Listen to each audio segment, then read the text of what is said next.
The flavor's no joke-a when your cookies are mocha.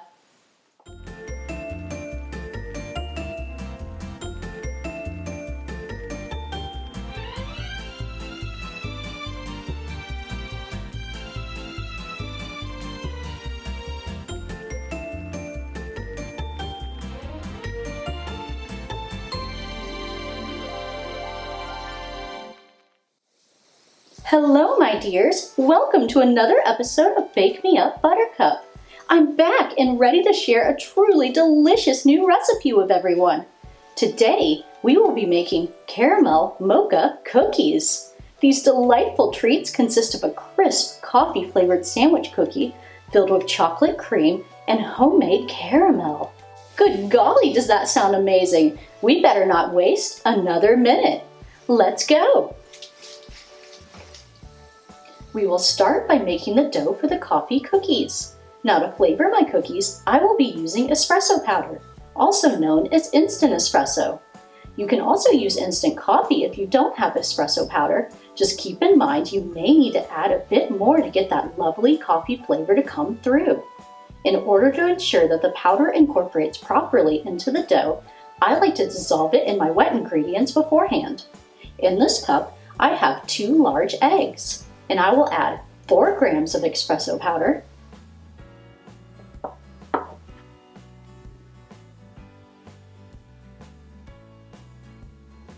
or I would if it will come out of the bowl.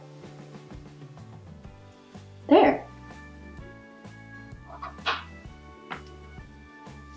Come on. We need all of you. And 3/4 teaspoons of vanilla.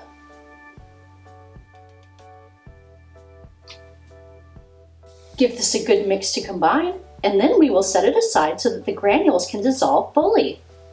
In a large mixing bowl, let's combine 210 grams of unsalted butter.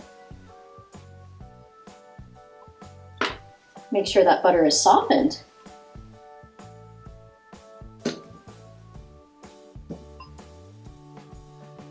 And 210 grams of granulated sugar. I hit my nose.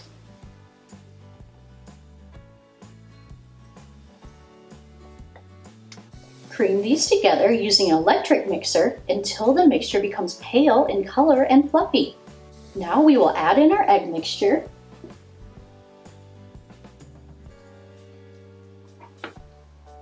And beat together until it is well combined.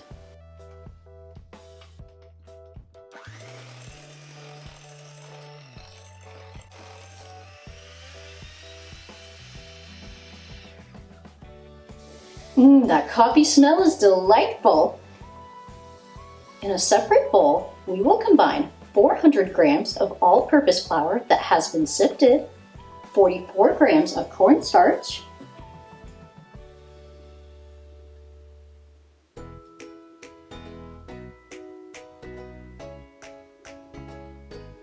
nothing looks to come out today. Let's toss. He's always there when I need him. And 1/4 teaspoon of kosher salt. Whisk these all together.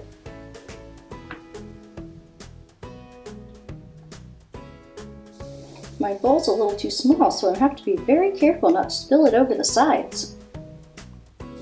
There we go. Let's add the dry ingredients into the wet ingredients and mix together until just incorporated. I like to add a little bit at a time so it's easier to mix in. Now we will turn this out onto a lightly floured surface.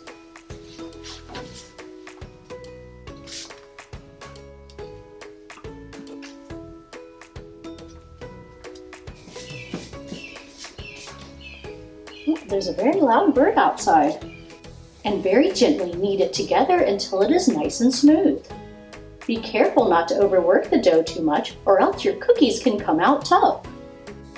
Once the dough is smooth, we will split it in half. Right down the middle. Flatten each half slightly, then wrap in plastic wrap. This dough will need to chill in the refrigerator for about 30 to 60 minutes. While we are waiting on our dough to chill, we can work on the fillings. Let's start on the caramel first. Now, if you remember in my Preheat breast episode, I talked briefly about the difference between a wet and a dry caramel. In that episode, we made a dry caramel. However, for this recipe, we will be making a wet caramel. To put it simply, this just means we will be adding water to dissolve the sugar in first, and then heating it until the water evaporates and the sugar caramelizes. In a small saucepan, we will combine 90 grams of granulated sugar,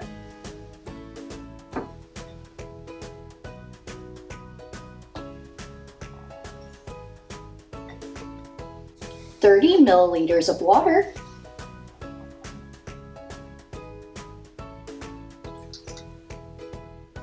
and 15 grams of corn syrup. Corn syrup is added to help stabilize the caramel, and I do recommend it.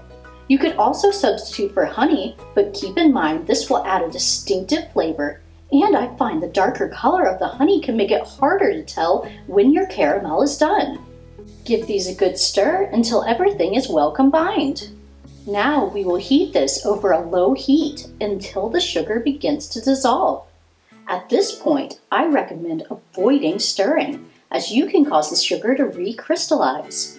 Gently shake and swirl the pan to ensure that it is cooking evenly. If you notice at any point that there are sugar crystals forming on the sides of the pan, you can carefully brush down the sides of the pan using a pastry brush dipped in water. Once everything is dissolved, you can increase the heat slightly to a medium-low and cook until the mixture begins to turn a lovely amber color. Keep in mind, the darker the color, the stronger the caramel flavor will be, so you can push it a little farther if you like. But do be careful, as it can become very bitter and even burn if you take it too far. As soon as you reach the color that you want, remove it from the heat and quickly but carefully add in 40 milliliters of heavy cream, 40 grams of unsalted butter, and 1/2 teaspoon of sea salt. Whisk together until completely incorporated.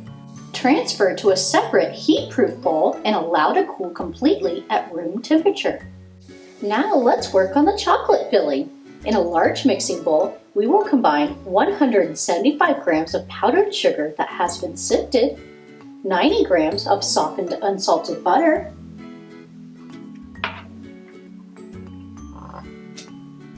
22 grams of cocoa powder,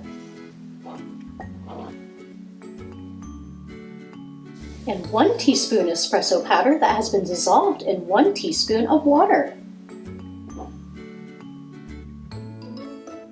Using an electric mixer, we will beat these together until they are well combined. Now I know what you all are thinking, but Buttercup, aren't chocolate and caffeine poisonous to dogs?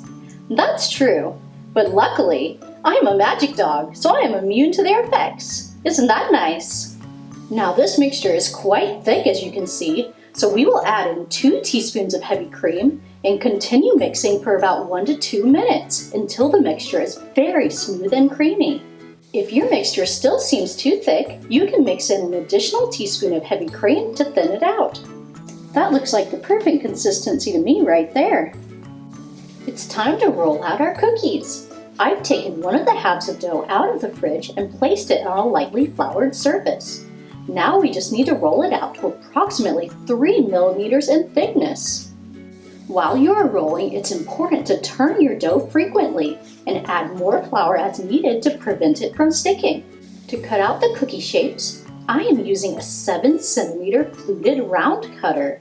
I just love the decorative look that the fluted edges give to cookies, don't you? Let's carefully cut out our cookies and transfer them to baking sheets lined with parchment paper. Whoops! Buttercup has some butter fingers.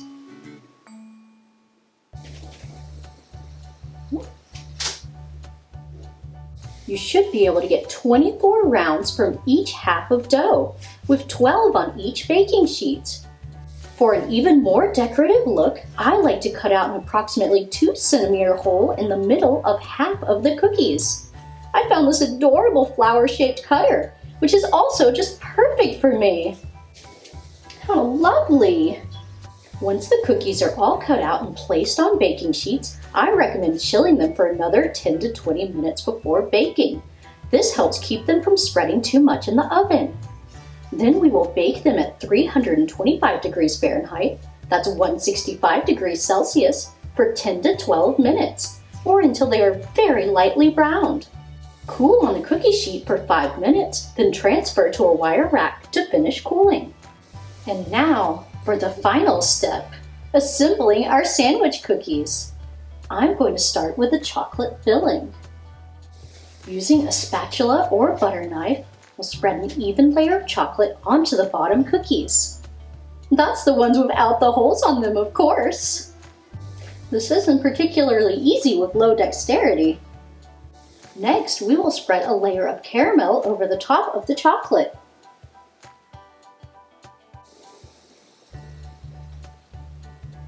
If I can get a piece.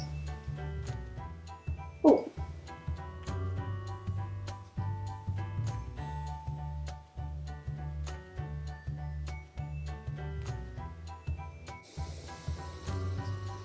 There we go.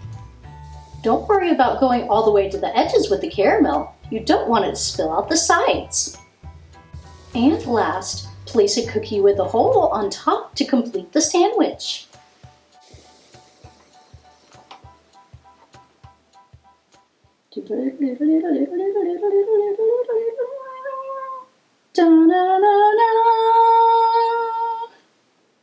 Oh my goodness, that's just wonderful, isn't it? Well gosh, I can't get over how adorable these look. I love how the little hole in the center of the cookies gives you a peek at the filling inside. It also serves a practical purpose by keeping the filling from spilling all out the side when you bite into them. And speaking of biting into them, let's talk about how incredible those flavors are all together. The coffee flavor in the cookies comes through perfectly, and they are delightfully crisp and buttery. The caramel and chocolate fillings are so smooth and creamy and complement each other quite nicely. These might be one of my new favorite cookies, I must say. Thank you all so very much for joining me today. I hope you'll consider checking out some of my other videos to learn even more delicious recipes.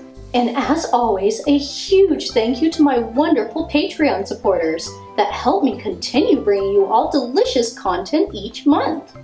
Much love to all of you. Until next time, mwah!